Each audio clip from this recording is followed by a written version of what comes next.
baax ñoo ngi lay sant di la gërëm di nuyu équipe bi nga àndal di ci jiital monsieur Eaux et Forêts bi ñu koy wax Faye ak de ñim àndal ci reboisement bi. wàllu garab day loo xamante ni bii dafa ànd ak doomu aadama ndax doomu aadama mënut a dem sans garab garab it mënut a dem sans doomu aadama ndax ku feebar ci garab lañ lay faj looy wut looy kerit ci garab la ngay kii kon njëriñu garab moom mas naa xam fu mu tàmbalee mais fa mu yem mu ne su koo xam xanaa di ko rafetlu rek njëmbat bi te di fas yéene di ko suivi ni mu waree. noo ngi koy ñaan waa dëkk bi yëpp kenn ku ci nekk góor ak jigéen ñu xam ni garab mooy doomu aadama mënut a tàggoog doomu aadama garab ak ndox mun ñoo tàggoog doomu aadama kon lu ñu rafetlu la te di leen ci encouragé bu baax di sant bu baax monsieur le maire ak action ak di sant secrétaire Abdou Latif ci xalaat bu rafet bi ñuy def démale ko ci wàllu école yi. ndax école yi ci la xale yi nekk di ci jàng xam-xam di ci jàng yar garab munta tàggoog ñoom kon ñoo ngi sant bu baax di leen gërëm di rafetlu lool jëf ji ngeen def ci wàllu njëmbatum garab ndax garab mooy lépp jërë ji ngeen jëf wasalaam.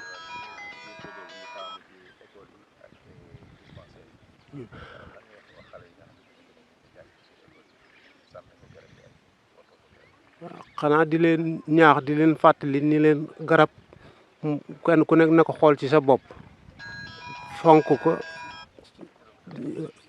fonk ko sàmm ko ndax mooy nit la ñuy jàng lépp ci wàllu doomu aadama lay jëm ci wàllu garab lay jëm kon maa ngi ñaax élèves yi ñoom ñëpp góor ak jigéen ñi ci sàmm di ci farlu waaw ndax garab rek mooy njariñ nag mooy njariñ doomu aadama mooy loo xam ne mënut a tàggoog moom muy ndox ak garab mun ñoo tàggoog moom kon maa ngi ciy sant bu baax nag di leen gërëm jërë ngeen jëf. yàlla bu baax di leen sant di sant monsieur le maire ak secrétaire am ak yéen Eaux et Forêts yi fi ñëw ñi fi ñëw ànd ak Eaux et Forêts bi yéen ñëpp ñu ngi leen di sant di am mbégte ci yéen di leen ne lu koy baaxee rek garab moom mooy doomu aadama képp koo xamante ni yaa ngi dund ci àdduna war ngaa fexe ba sabablu bu doonte ñetti garab wala ñaari garab yoo xam ni soo fi jóge woon sax tey bàyyi ko fi nit ñi di ko jariñoo ndax li tax ñu fonk ko bani li nga xamante ni bokk na ci jëf yi am solo mooy nga gasum naanukaay wala nga jëmbat garab wala nga def loo xamante ni foo fi bàyyi ko woon sax nit ñi di ko jariñoo sa ginnaaw tax na kon képp koo xamante ni rek mën nga ko war ngaa sàkku def fi loo xamante ni te loolu ci la garab bokk def fi loo xam ne ëllëg boo fi bàyyi ko woon itam ñi di ko jariñoo kon nag liggéey bi rafetlu nañ ko ni mu ko waxee itam rawante na ndaw ñi ak jigéen ñi taxaw leen ci ñu defar ko ba noppi nag ngeen bàyyi ko jur gi di ko yàq wala ñu di ko wala muy marta du naan su ko defee day yàqu coono bu toll noonu ñu defal ko surtout nag yéen ndaw yi yéen ci war a gën a góorgóorlu gën a taxaw ci lu ngeen man ci suuxat garab yi ak di ko aar ak di ko toppatoo ba dara bañ ko woon a yàq bañ mën koo jariñoo kontaan nañu bu baax ñoo ngi sant yàlla di leen sant di ñaan liggéey bi yàlla na ko yàlla barkeel yàlla na ko yàlla jëmee kanam jërë ngeen jëf bàyyi leen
waaw bismillahi min seytaan rajim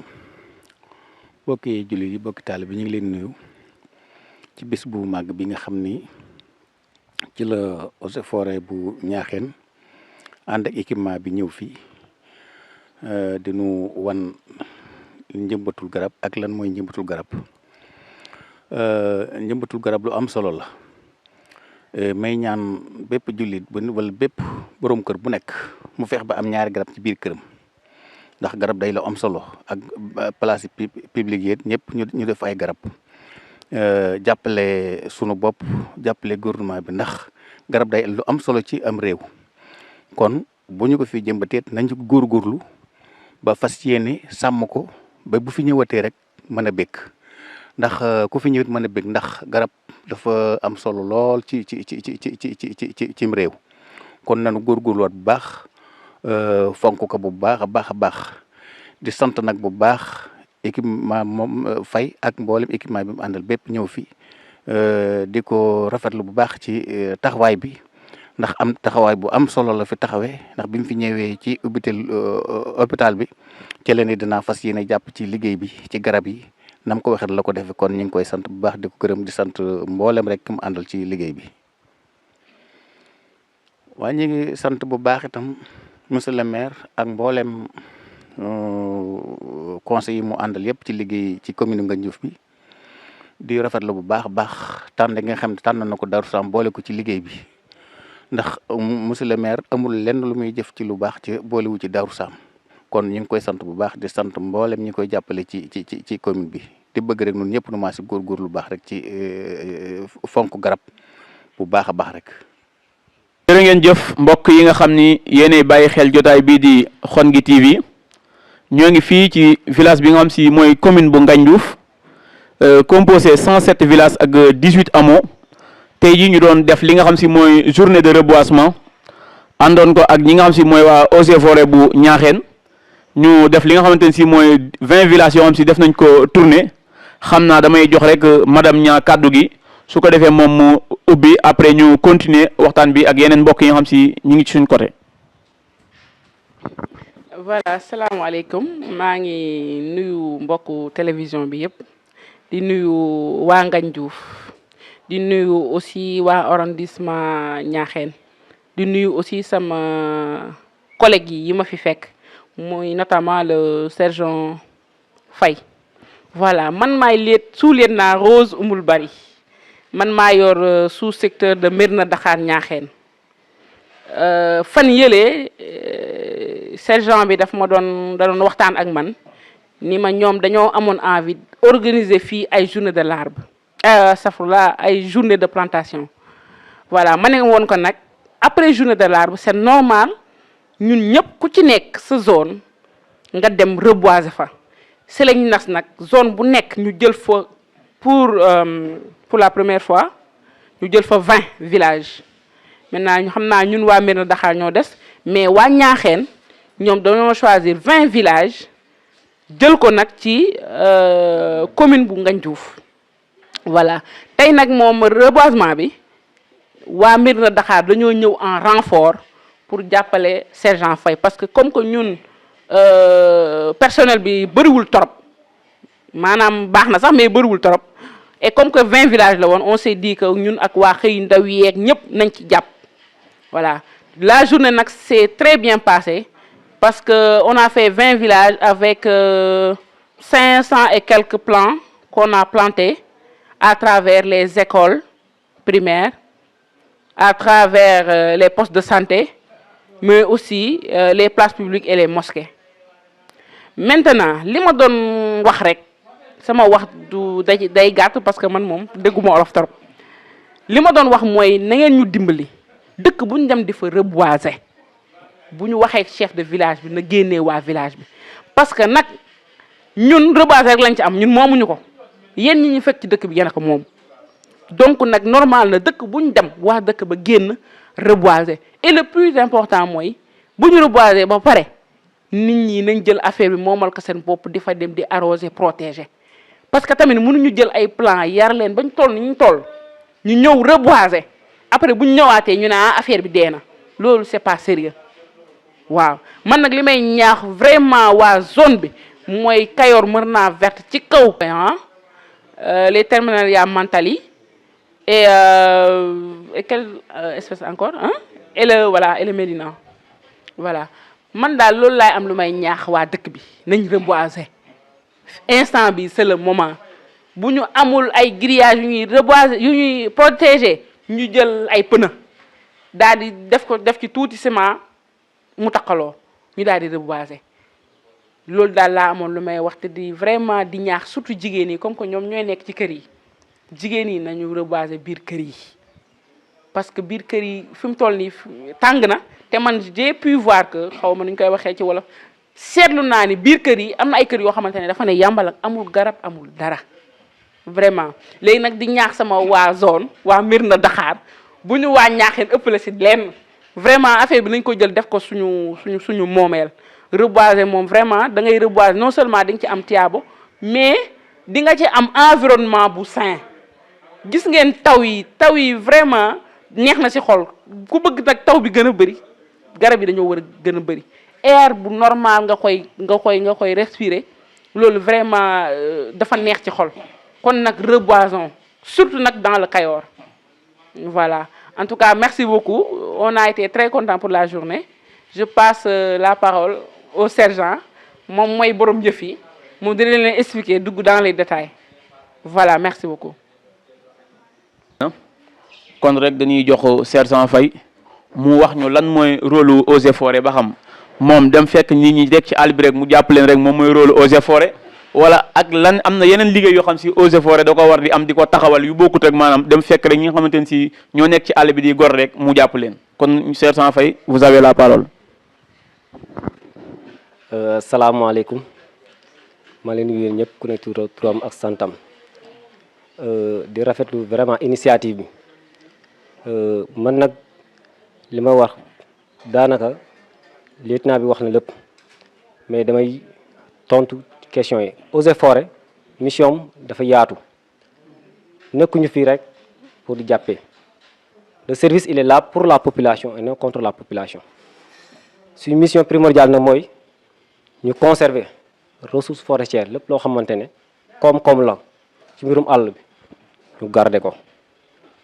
yokk ko encore saytu ko loolu su wéyee ñu jàppale population ci li ñu bëgg maanaam ana activité parallèle yoo xamante ne ñun am nañ ci as tuuti xam-xam Eaux et Forêts ci boppam war na mun a def rapprochement ci population yi jàppaleen ci activité de rente maanaam production maraîchère mu gisante ak association féminine yi former leen ci ñuy produire légumes mu former leen ci activité avicole loolu yëpp lu am solo la waaw ak foyer amélioré lépp bëri na daal Eaux et Forêts nekkul fii kese pour di jàppaate.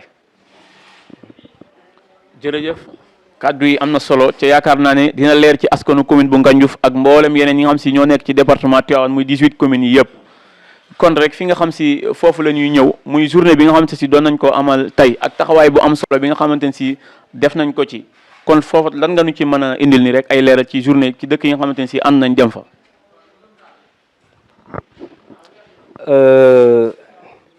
journée bi tey moom franchement nekk na journée boo xamante ne réussir na à 80% parce que jóg nañ à temps cible yi lépp dugg nañ fa intervenir nañ foofu noonu loo xamante ne daal loolu moo ñu moo ñu manqué ci mission bi tey mooy approche participative de la population moo xaw a gàllankoor journée bi tey approche participative mais à part ça mission bu ñu amoon mooy atténuer le choc thermique parce que fii dafa tàng Kajoor li ñu yëkkati tey mooy ñu rafetal dëkk bi yëpp verte mais tàngaay bi ñu wàññi ko d'abord élèves yi ñu fréquenté école bi ñu fajoo ci dispensaire bi suy ñëwee